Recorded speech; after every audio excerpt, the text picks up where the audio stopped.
And now the end of the story of Gail Borden. So let's find that last chapter.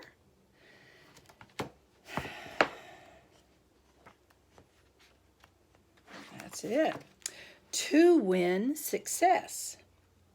There you see Gail Borden passing out condensed milk, looks like in New York City. Let's see what the story says. This time, Gail and Green made their plans with even greater care than before.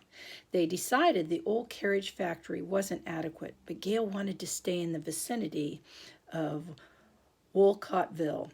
They scoured the countryside for a suitable location and found an abandoned mill in Burrville, Connecticut, 5 miles up the Nantucket Valley from Wolcottville.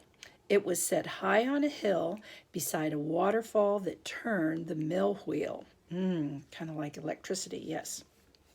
Gail began making alterations on the building and installing equipment. He founded his company May 11th, 1857, and turned out some condensed milk. But before he could begin volume production, a financial panic swept across the country, smashing business after business. Gail refused to quit until he had tried everything. A maker of mill machinery later told how Gail asked him for help. "My name is Gail Borden. I have discovered a way to keep milk sweet for a very long time and have tried the process by hand labor. But while assured of its utility, I find that to make it pay, I must have some mechanical power. In getting thus far, I have spent all my money. My friends, doubting my ultimate success, will not lend me any. I have come to ask you to sell me the water wheel I require and wait a reasonable length of time for your money." The wheel maker then tells of his reaction. "It was a strange proposal for one so poor even to consider, for it meant tying up over 1/3 of my capital for some time. But I had been much impressed by the frankness of his face and speech. I had almost decided in the affirmative when my wife, an excellent judge of character, gave her verdict in his favor. I agreed to his proposal. If my memory is not at fault, there was no note or other evidence of indebtedness given or required. Mr. Borden was a man who carried his letter of credit in his face. During the 2 or 3 hours he remained with us, he told us much of his personal history and revealed to us almost unconsciously many of the traits of his admirable character. It was with great pleasure that we heard from time to time of his success. He later paid the bill with interest, adding many expressions of thanks. But Gail needed more than a water wheel. He needed money, and there just wasn't any to be had. Creditors sued him. The situation seemed hopeless. This was the state of his affairs when he boarded the train for New York and sat down beside Jeremiah Milbank. That was back in chapter 1. The banker made a settlement with Gail's creditors. He gave Gail money to start again. By February 1858, the Burrville plant was operating under the name of the New York Condensed Milk Company. The Borden-Milbank partnership was a perfect combination. Gail had the technical knowledge to develop and produce high-quality condensed milk. Milbank had the business skill needed to make a new product a success. Progress was slow. Tastes change gradually, and it was some time before people learned to like the flavor of this new milk. The first samples were carried from house to house. Then Borden's condensed milk was ladled out from 40-quart cans pushed through the streets of New York City on a handcart. That was that original picture. Later, Gail canned his milk. In cans, it kept indefinitely and could be shipped to any part of the world. In the spring and summer of 1858, Frank Leslie, publisher of Leslie's Illustrated Weekly, began his campaign against New York City's dairies that fed cows swill from distillery vats. Some animals were milked even after they became diseased. The death rate among infants rose sharply. They should have been breastfeeding. There you go. Leslie's campaign created great interest in the cleanliness of milk. It increased Borden's sales. His condensed milk soon became known as a quality product. In May 22nd, 1858, issue of Leslie's Weekly reported that a committee of the New York City Academy of Medicine praised the purity of Borden's milk. It added, 1 quart by adding water makes 2.5 quarts of cream, 5 quarts of rich milk, and 7 quarts of good milk. Gail Borden never heard of germs. He was condensing milk long before Louis Pasteur startled the scientific world with his discovery of microbes. Gail didn't know that heating killed any harmful bacteria in the milk. Neither did the people who bought the new product. But they soon learned that while babies and grown-ups sometimes became sick and died after drinking fresh milk, Borden's condensed milk was always safe. Gail found, too, that milk supplied by most careful dairy farmers kept better. He learned that condensing it and selling it under the cleanest possible conditions improved the product. Many people thought he was too fussy about sanitation. He knew how important cleanliness was, and he kept insisting on it. He even went out to the farms and showed dairymen how to care for their cows and the milk they produced. Some of his suggestions later were incorporated into a Dairyman's 10 Commandments. These formed the basis of regulations required by many health departments. As soon as the condensed milk factory started making money regularly, Gail began plans for expansion. He wanted a better, larger plant located in the heart of the milk-producing country. In the autumn of 1860, he found a place he was looking for. It was in Wassazik, in New York State's beautiful Harlem Valley. Large herds of cattle grazed on the fine pastures. A railroad ran nearby to take the condensed milk to the cities.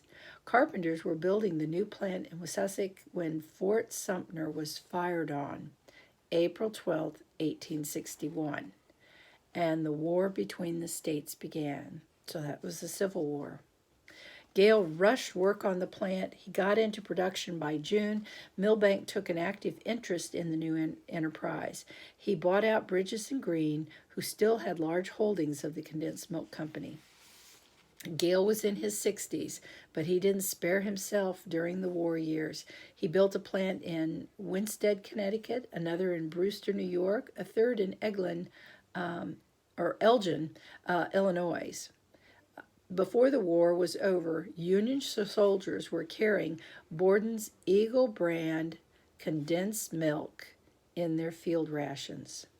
Nearly everyone who tasted it liked it. It became a highly prized food. The Army used all the milk Gail could supply. The public wanted it too. Demand ran far ahead of production. Gail's fortune was made. Gail was glad to ease up a little after the Civil War ended in 1865. More and more, he turned the operation of the company over to his sons, John and Henry Lee. And more, he thought of his younger days in Texas. More and more, he talked of his old friends, Austin, Houston, and all the others who had helped him make history. Gail was getting old, and he knew it. His health was failing. He wanted to go home. He wanted to spend the rest of his life in Texas. But idleness wasn't in him. He had to do something. The great disappointment of his life was the meat biscuit. And now, in his last years, he decided to go back into the meat business. In 1872, he built a small meat preserving factory along Harvey's Creek, a few miles from his daughter's home in Columbus, Texas, and put his son, Henry Lee, in charge. The little town that grew around the plant was called Borden, Texas. Nearby, he built a home for himself, another for Henry Lee, his son. Gail's youngest brother, John, put up a house just across the creek. Gail lived in Borden, Texas until his death, January 11th, 1874, at the age of 72. His last years were happy. His children were with him. He was in the land he loved. He often returned to Texas a failure. This time he was back home a success, a great success. And now the company he founded. The story of Gail Borden is unusual in many ways, yet it has much in common with the stories of other leaders who helped build this country. Gail was one of a generation of daring men who founded many of the nation's great productive businesses. With little money and much initiative, he went to work. He put to good use the opportunities America offers, and in doing this, he made important contributions to his country and its economy. Failure did not discourage him. Success finally came, and it grew with the years. Texas recognizes him today as one of her most successful sons. The company he established carries on his work and is a leader in the food industry. But in developing condensed milk, Gail did more than found a company. He started the modern dairy industry, being the first to use large-scale processing of milk. In Gail Borden's day, milk was mostly a child's food.